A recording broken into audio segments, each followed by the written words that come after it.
अस्सलाम वालेकुम। Tenth class आज का लॉन्ग क्वेश्चन डिस्कशन करने जा रहे हैं और लॉन्ग क्वेश्चन बहुत आसान है, इजी है, ठीक है। और इसमें क्वेश्चन जो है आप थोड़ा सा इसको बता रहा हूँ, आप लिख लें। क्वेश्चन है, what are the general characteristics of organic compounds. Organic compounds की जो आम खुसूसियात हैं उनको आपने यहाँ पर एक्सप्लेन करना है, ठीक है। क्वेश्चन मैं दोबारा रिपीट कर रहा हूँ, what are the general characteristics of organic compounds. Organic compounds की जो आम खूबियाँ हैं, खुसूसियात हैं, वो आपने बतानी है। सबसे पहले आते हैं, जो हम स्टार्ट करने जा रहे हैं वो इनकी है ओरिजिन के बारे में, कि ऑर्गेनिक कंपाउंड को और ऑर्गेनिक कंपाउंड्स की अगर हम बात कर रहे हैं तो ऑर्गेनिक कंपाउंड्स और इनऑर्गेनिक कंपाउंड्स का अगर हम कंपैरिजन करना चाहते हैं तो वो कैसे होगा।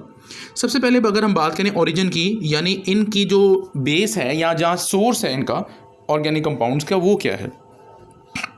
आप लोगों को ये मालूम है कि ओरिजिन में हम ये बात जानते हैं कि तमाम ऑर्गेनिक कंपाउंड्स, चाहे जितने भी ऑर्गेनिक कंपाउंड अब तक हमें हासिल हुए हैं, वो मिल चुके हैं या हम बना चुके हैं, उनके सारे के सारे सोर्सेज जो हैं वो प्लांट्स से और एनिमल्स से हम उनको हासिल करते हैं, ठीक है। और जबकि जितने ऑर्गेनिक कंपाउंड्स के बजाय इनऑर्गेनिक कंपाउंड्स हैं उनको हम कहाँ से हासिल करते हैं, उनको हम मिनरल से या रॉक से हासिल करते हैं, ठीक है। ये हमारे पास इसका ओरिजिन है। तमाम ऑर्गेनिक कंपाउंड्स कहाँ से हासिल होते हैं बेटा? ऑर्गेनिक कंपाउंड प्लांट्स और एनिमल्स से, उन कंपाउंड्स को हम हासिल करते हैं। और जबकि इनऑर्गेनिक कंपाउंड्स को हम कहाँ से हासिल करते हैं? हम मिनरल से और रॉक से हासिल करते हैं। कंपोजिशन में अगर आ जाए तो कहता है कंपोजिशन में अगर आप देखें तो तमाम के तमाम जितने भी ऑर्गेनिक कंपाउंड्स हैं उनमें कार्बन और हाइड्रोजन की एग्जिस्टेंस बहुत ज़्यादा इंपॉर्टेंस रखती है, जितने भी हैं। और कहते हैं कि इसके साथ साथ कहते हैं कि उनमें कुछ और एलिमेंट्स भी इन्वॉल्व हो सकते हैं, जिनमें हाइड्रोजन कार्बन तो पहले से मौजूद है, लेकिन नाइट्रोजन, ऑक्सीजन, हैलोजन और सल्फर भी शामिल हो सकते हैं। अच्छा, लेकिन अगर आप उसके कंपैरिजन में कंपोजिशन को देखें और इनऑर्गेनिक कंपाउंड्स में, तो उनमें बेसिकली इन एलिमेंट्स जो ऊपर बताए गए इनके अलावा और बहुत सारे एलिमेंट्स भी शामिल होंगे जो कंपाउंड्स बनाने के लिए इन्वॉल्व होते हैं, कंपाउंड्स बनाने के लिए जो पार्टिसिपेट करते हैं। तो ये था कंपोजिशन। इसके बाद आते हैं कोवलेंट लिंकेज। तमाम ऑर्गेनिक कंपाउंड्स में कोवलेंट बॉन्ड बनना लाजमी होता है, जबकि इनऑर्गेनिक कंपाउंड्स में अगर आप देखें तो इन ऑर्गेनिक कंपाउंड में ज़्यादातर जितने भी बॉन्ड एग्जिस्टेंस होती है वो आमतौर पे आयनिक होती है। इसके बाद आ जाएँ सॉल्युबिलिटी पर।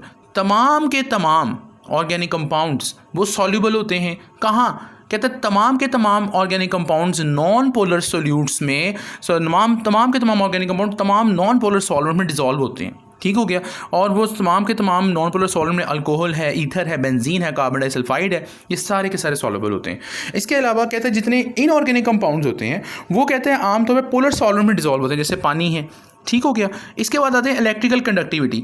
तमाम ऑर्गेनिक कंपाउंड्स में कोवलेंट बॉन्ड होने की वजह से क्या होता है कि इनकी बॉन्डेज कोवलेंट होने की वजह से क्या होता है कि इनमें इलेक्ट्रिकल कंडक्टिविटी जो होती है वो अच्छी नहीं होती और वो पुअर कंडक्टिविटी होती है। जबकि इनऑर्गेनिक कंपाउंड्स में कहते हैं नेचर आयनिक बॉन्ड की होती है और इसकी वजह से उनकी कंडक्टिविटी भी क्या होती है, जो है कोवलेंट बॉन्ड्स के मुकाबले में या कोवलेंट कंपाउंड्स के मुकाबले में देखा जाए तो वो ज़्यादा बेहतर होती है, ठीक हो गया। और ये अच्छी हालत में कंडक्ट कर सकते हैं जब ये मोल्टन स्टेट में होती हैं या सोल्यूशन में होते हैं। इसके बाद कहता है आगे जो प्रॉपर्टी डिस्कस करने जा रहा हूँ वो है मेल्टिंग और बॉइलिंग पॉइंट। जितने भी ऑर्गेनिक कंपाउंड्स होते हैं उनके मेल्टिंग और बॉइलिंग पॉइंट्स कहता है कम होते हैं, लो होते हैं, लेकिन जितने भी ऑर्गेनिक कंपाउंड्स होते हैं उनके मेल्टिंग और बॉइलिंग पॉइंट ज़्यादा होते हैं। स्टेबिलिटी के बारे में बात करें तो ऑर्गेनिक कंपाउंड्स की जो कोवलेंट नेचर की वजह से कहता है क्या होता है, इनके मेल्टिंग और बॉइलिंग पॉइंट्स कम होने हो जाते हैं और इसकी वजह से स्टेबिलिटी भी कम हो जाती है। लेकिन जो इनऑर्गेनिक कंपाउंड्स हैं उनमें क्या होता है, उनमें जो बॉन्ड आयनिक होता है इस वजह से उनकी स्टेबिलिटी भी ज़्यादा होती है।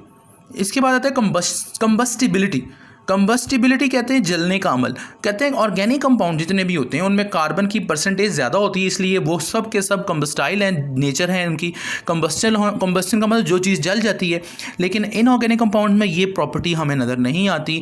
और कहते हैं इसी तरह आइसोमेरिज्म की प्रॉपर्टी देखा जाए जो हम बात करके आ चुके हैं, ज़्यादातर किस में नज़र आती है, हमें ऑर्गेनिक कंपाउंड में नज़र आती है और इनऑर्गेनिक कंपाउंड्स में हमें ये नज़र नहीं आती। इसके बाद आते हैं रेट ऑफ रिएक्शन की बात करते हैं। जितने भी ऑर्गेनिक कंपाउंड्स होते हैं उनमें रेट ऑफ रिएक्शन क्या होता है बेटा, उनमें रेट ऑफ रिएक्शन हमेशा ऑर्गेनिक कंपाउंड्स में स्लो होता है, बहुत लो लेवल का होता है या बहुत स्लो स्पीड होती है। जबकि इनऑर्गेनिक कंपाउंड्स के जब रिएक्शंस होते हैं या इनऑर्गेनिक रिएक्शंस होते हैं इनऑर्गेनिक कंपाउंड बनाने के लिए, तो उस वक्त कहता है रिएक्शंस बहुत स्पीड अप होते हैं और बहुत ज़्यादा स्पीड जो है उनकी होती है रिएक्शंस की, ठीक है बेटा। तो यहाँ पे ये बात आती है कि जी आम तौर पे ये वो प्रॉपर्टीज़ हैं जिनको हम यहाँ पे डिस्कशन में लेकर आए हैं, ये जनरल प्रॉपर्टीज़ हैं ऑर्गेनिक कंपाउंड्स की। इसके बाद एक आगे सवाल हम डिस्कशन करने जा रहे हैं और वो भी बहुत आसान सवाल है, सोर्सेज ऑफ ऑर्गेनिक कंपाउंड्स की बात करते हैं। तो सोर्सेज ऑफ ऑर्गेनिक कंपाउंड्स बेटा आपको मैंने अभी बताया था ओरिजिन के बारे में, जो भी प्रॉपर्टी पढ़ी है हमने, जनरल प्रॉपर्टी या जनरल कैरेक्टरिस्टिक्स पढ़ी है हमने, तो उनमें सिर्फ दो ही सोर्स हैं, एक प्लांट्स और दूसरा एनिमल्स, बस ये दो सोर्सेज हमारे सामने नजर आते हैं हमें। तो सबसे पहले हम चलते हैं ये बताने के लिए हमारे पास इंपॉर्टेंट सोर्सेज कौन कौन से हैं ऑर्गेनिक कंपाउंड्स के। तो हम यहाँ पे सोर्सेज ऑफ ऑर्गेनिक कंपाउंड का क्वेश्चन लिख लेते हैं। क्वेश्चन आपसे ये होगा, describe important sources of organic compounds, यानी important sources of organic compounds को आपने एक्सप्लेन करना है, ठीक हो गया। तो ऑर्गेनिक कंपाउंड के इंपॉर्टेंट सोर्सेज कौन कौन से हैं ये मैं आपको अंडरस्टैंड करवाने जा रहा हूँ, क्लैरिफाई करवाने जा रहा हूँ। सबसे पहले हम बात करते हैं जी, हाँ आपने देखा होगा कि जी एनिमल्स के बारे में, एनिमल्स की जो हम बात करते हैं, एनिमल्स से हम कैसे कैसे ऑब्टेन कर सकते हैं। अगर आप गौर करें तो एनिमल्स कहते हैं ख़ास तौर पे हमारे सामने जो ऑर्गेनिक कंपाउंड्स हैं उनमें से कहता है सबसे ज़्यादा जो हमें मिलता है ऑर्गेनिक कंपाउंड के सोर्सेज एनिमल से, वो दो हैं। एक होता है हमें फैट और दूसरा मिलता है प्रोटीन। गोश्त से प्रोटीन मिल जाती है और फैट्स हमें उनकी चर्बी से मिल जाता है। तो कहता है प्रोटीन्स हमें कहाँ से हासिल होती है, उनके गोश्त से, जैसे मटन हो गया, मीट हो गया, चिकन हो गया, अंडे हो गए। फैट्स कहाँ से मिलता है, दूध से, बटर से, ठीक है जी। ये हमारे पास कौन से सोर्सेज हैं, एनिमल सोर्सेज हैं। अब आते हैं प्लांट्स के ऊपर, प्लांट्स की हेडिंग देंगे, प्लांट्स के लिए आप बात करेंगे। प्लांट से क्या मिलता है हमें, प्लांट से हमें मिलता है कार्बोहाइड्रेट्स मिलता है। क्या मतलब, जैसे गंदम, चावल, चना, मकई, ये सारे कार्बोहाइड्रेट्स हैं। प्रोटीन्स की बात करनी है तो प्रोटीन जितनी भी दालें हैं वो हमें प्रोटीन्स मुहैया करती हैं। फैट्स की बात करें, जितने भी बीज खासतौर पे जिनसे ऑयल निकलता है प्लांट से, जो वो तमाम के तमाम फैट्स प्रोवाइड करते हैं। और विटामिन्स जो है, फ्रूट्स हम जिसे कहते हैं, वो हमें वहाँ से मिल जाती हैं। तो कहते हैं कि ये बहुत अहम है जो हम यहाँ से मिल जाती हैं। इसके अलावा एक और चीज़ जो है वो डेड प्लांट से भी मिलती है और डेड एनिमल से मिल जाती है। और वो है क्या चीज़, वो हमारे सामने कहते हैं कि जी ये है कि डेड प्लांट्स और डेड एनिमल्स जो होते हैं वो कहते हैं क्या प्रोवाइड करते हैं, बायोकेमिकल प्रोसेस के थ्रू उनके अंदर चेंजेस आती हैं, बायोकेमिकल चेंजेस आती हैं। और वो किस में चेंज हो जाते हैं, कोल में, पेट्रोलियम में, गैस में। तो कहते हैं कि ये मटीरियल्स जो होते हैं ये एनर्जी ऑर्गेनिक कंपाउंड्स का जो है बहुत बड़ा सोर्स होते हैं और इनसे हम बेशुमार कंपाउंड हासिल कर सकते हैं। और वो किसके थ्रू हासिल कर सकते हैं, डिस्ट्रक्टिव डिस्टिलेशन के थ्रू हमें ये मिल जाते हैं, या हमें फ्रैक्शनल डिस्टिलेशन से हमें पेट्रोलियम के बहुत सारे ऑर्गेनिक कंपाउंड्स मिल जाते हैं। तो ये बहुत ही आसान क्वेश्चन था बेटा। ये क्वेश्चन आपको क्वेश्चन मैंने बता दिया, describe important sources of organic compounds. इसके बाद नेक्स्ट आते हैं, नेक्स्ट क्वेश्चन की तरफ जा रहा हूँ बेटा। और वो नेक्स्ट क्वेश्चन भी खास बहुत इंपॉर्टेंट है जो आप लोगों से मैं शेयर करने जा रहा हूँ। तो इसमें सबसे पहले हम बात करेंगे कोल के ऊपर। क्वेश्चन लिख लें आप लोग कोल का, कि how coal is formed, coal कैसे बनता है, और what are types of coal, और कोल की कौन कौन सी इकसाम हम यहाँ पर एक्सप्लेन करेंगे, ठीक हो गया। तो सबसे पहले आ जाएं कोल की डेफिनेशन पर। कोल की डेफिनेशन पे सबसे पहले आप कोल लिखें, फॉर्मेशन ऑफ कोल की, या क्वेश्चन लिख लें how coal is form, what are different types of coal. ये क्वेश्चन आपको मैंने बता दिया।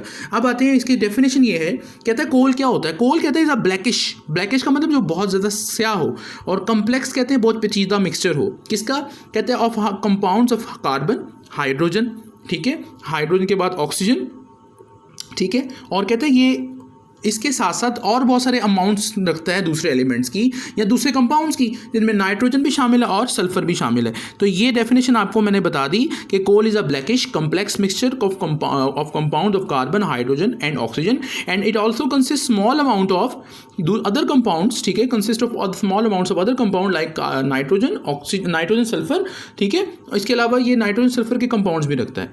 अब आते हैं formation of coal. Formation of coal के लिए आपको मैं थोड़ा सा गाइड कर दूँ। ये जो अब सेकेंड लाइन के बाद थर्ड लाइन देख रहे हैं, कोल की फॉर्मेशन पे ही मौजूद है, कोल वाज फॉर्म्ड। ये कहता है कोल बना कैसे, कहता है कोल को बनने के लिए कहते हैं वो प्लांट्स जो डेड हो चुके थे, जो एनिमल्स की बॉडीज़ थी वो डेड हो चुकी थी, वो अंडर अर्थ क्रस्ट जो है कई हज़ार सालों के अंदर क्या रही, वो कहता है कि कई हज़ार की बजाय लाखों सालों के अंदर वो कहता है वो चेंज हुई, और लाखों सालों में वो कहता है क्या हुआ, उनकी जो है वो फॉर्मेशन किस तरफ आई, कोल की तरफ आ गई। इसके बाद आते हैं कार्बोनाइजेशन है। आप एक हेडिंग बनाएंगे कार्बोनाइजेशन, कन्वर्जन ऑफ वुड ठीक है, into coal is called carbonisation. ये एक है इसकी डेफिनेशन है कार्बोनाइजेशन की, कि कन्वर्जन क्या है, वुड का कोल के अंदर हो जाना, उसे कार्बोनाइजेशन कहते हैं। ये बात आपको समझ आ गई होगी। और कहते हैं ये बहुत ही स्लो प्रोसेस है, और इसके लिए क्या रिक्वायरमेंट्स हैं, ये एब्सेंस ऑफ एयर में होता है और बहुत हाई प्रेशर रिक्वायर्ड होता है, और कहता है टेम्परेचर भी बहुत ज़्यादा चाहिए होता है इसके लिए, और तकरीबन इसमें अरसा जो रिक्वायर्ड होता है वो 500 मिलियन सालों का अरसा दरकार होता है, यानी कि इसमें तो यानी 500 साल का अरसा जो है वो कहते हैं तकरीबन इसमें दरकार है, 500 मिलियन सालों का अरसा दरकार है। ये कहता है कहीं जाकर कोल में तब्दील करता है, 500 मिलियन सालों के बाद कोल में तब्दील होता है। तो आते हैं इसके बाद अगली टाइप्स ऑफ कोल पर। तो टाइप्स ऑफ कोल के लिए हम यहाँ पर बात करने से पहले एक बात ज़रूरी मैं आपको बता देता हूँ कि जी टाइप्स ऑफ कोल में जो असल में जो लकड़ी होती है वो कार्बन कंटेन रखती है, कार्बन कंटेंट रखती है, कार्बन की मिकदार रखती है, और वो 40% होती है। तो टाइप्स ऑफ कोल में ये बात लाजमी मेंशन करनी है आपने, ये मौजूद है, word contains about 40% of carbon, so depending upon the extent of carbonisation, यानी डिपेंड करता है कितनी एक्सटेंट है कार्बन की, और वो कार्बोनाइजेशन के साथ चलती है, कार्बोनाइजेशन के कंप्लीशन पर मुकम्मल होती है, परसेंटेज बढ़ती है। तो इसमें कहता है हम 4 टाइप्स में डिवीजन करते हैं डिफरेंट टाइप्स ऑफ कोल्स के अंदर। तो डिफरेंट टाइप्स ऑफ कोल में हम यहाँ पर 4 टाइप्स के कोल को एक्सप्लेन करने जा रहे हैं। ठीक हो गया बेटा। तो इसमें सबसे पहली बात यह है कि ये टाइप्स ऑफ कोल क्यों डिफर करती हैं, क्योंकि इसमें सबसे बड़ी रीज़न एक तो कहता है आपके पास कार्बन की क्वांटिटी पर, उसके बाद इसमें मौजूद जो मैटर है वो, और इसके साथ साथ इसमें जो नमी होती है उसके ऊपर बहुत सारा डिपेंड करती हैं बातें। ठीक हो गया बेटा। तो अब आते हैं इसके कोल की क्लासिफिकेशन के ऊपर। तो ये टेबल आप ज़रूर देख लीजिएगा, कोल की क्लासिफिकेशन आपको नज़र आ जाएगी। सबसे पहले नंबर पर पीट आता है। पीट के अंदर कार्बन की कंटेंट देख लें 60% है, और ये कहाँ पे इस्तेमाल होता है बेटा, ये भट्टियों में कहता है आमतौर पे यूज़ होता है। ये भट्टियाँ होती हैं तपाई के लिए, गरमाइश के लिए, गर्मी पैदा करने के लिए या गर्म करने के लिए, जैसे ईंटों की भट्टी होती है उसमें ये इस्तेमाल होता है ये कोयला, इसे कहते हैं पीट, जो कि कोयले का नाम है। इसके बाद लिग्नाइट है, इसमें आप देखें तो 70% कार्बन है, और ये बहुत कहता है कि थोड़ा सा सॉफ्ट है कोल, और ये नरम कोल होता है, और ये कहाँ पर इस्तेमाल होता है, पावर स्टेशन में इस्तेमाल होता है, खासतौर पर थर्मल पावर स्टेशन में। इसके बाद आते हैं बिटोमिनस, एक कोल का नाम है, ये भी क्लासिफिकेशन है कोल की। तो इसमें कहता है कार्बन कंटेंट 80% तक चला जाता है, और इसका इस्तेमाल कहाँ पर होता है जी, घरों के अंदर इस्तेमाल करते हैं आमतौर पर, कोयला लेकर हम जो जलाते हैं। एंथ्रासाइड जो है वो कहता है 90% कंटेंट होता है, और ये कहाँ पर इस्तेमाल होता है, हैवी इंडस्ट्री में इस्तेमाल होता है, और अच्छी क्वालिटी का कोल होता है। तो ये सारे जो डिफरेंट टाइप्स ऑफ कोल हैं ये आपने इसी तरह ही यहाँ पर मैंशन कर देने हैं, ये आप इसी तरह ही यहाँ पर मैंशन करेंगे। ठीक हो गया बेटा। तो ये चीज़ें समझाने का मकसद ये था कि आप लोगों को अंडरस्टैंडिंग डेवलप हो जाए कि कोल की कितनी टाइप्स आती हैं। अच्छा जी, ये तो कंप्लीट हो गया एक क्वेश्चन जो मैंने भी आपसे डिस्कस किया। इसके अलावा एक क्वेश्चन यहाँ पे मैं आपको इसी निचले वाले पैराग्राफ में जो है वो बनवा रहा हूँ। ये क्वेश्चन आप लिख लें, आप तमाम स्टूडेंट्स लिख लें कि जी name the different types of products obtained by the destructive distillation of coal, यानी कि कोल की डिस्ट्रक्टिव डिस्टिलेशन के दौरान जो different types of products produce होती हैं वो आपने उनके नाम बताने हैं, और साथ ही साथ आपने उनको एक्सप्लेनेशन की तरफ लाना है, एक्सप्लेन भी करना है। ठीक हो गया। मैं दोबारा क्वेश्चन रिपीट कर रहा हूँ जी, क्या सवाल है, मैं दोबारा बता रहा हूँ। देखिए जी, कहता है name the different types of products, ठीक है, obtained by the destructive distillation of coal, ठीक है। या फिर एक क्वेश्चन सिंपल सा कर लें, what is destructive distillation of coal. यहाँ थे जो मैं आपको निचले इस लाइन से नीचे, यानी इस टेबल से निचला जो पैराग्राफ है उसके लिए क्वेश्चन लिखवा रहा हूँ, और ये क्वेश्चन अगले पेज पर जाके ख़त्म हो सकता है। ठीक है जी। तो मैं आपसे ये क्वेश्चन लिखवा रहा हूँ। क्वेश्चन आपसे ये है जो मैं आपको डिस्कस कर रहा हूँ आपसे तमाम स्टूडेंट से, वो ये है बेटा कि जी आपने बताना ये है कि जी कोल जो है वो क्या है जी, what is the destructive distillation. Destructive distillation क्या होता है ये आपने डिस्कस करना है। तो कहते हैं जी आम तौर पे हमें डिस्ट्रक्टिव डिस्टिलेशन का जो डेफिनेशन है वो आपको मैं बता देता हूँ, वो मिल जाएगी यहाँ पे आपको। डेफिनेशन है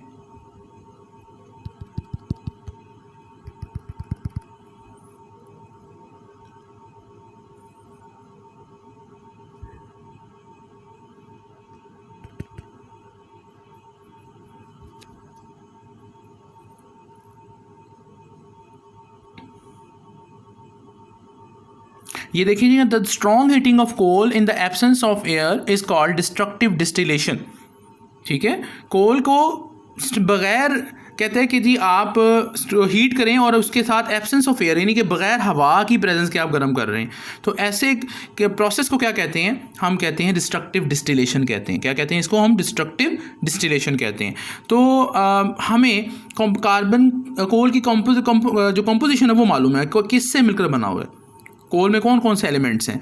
इसमें ये एलिमेंट्स है carbon, hydrogen, oxygen, nitrogen, sulphur, ये तमाम के तमाम एलिमेंट्स मौजूद होते हैं। ठीक हो गया।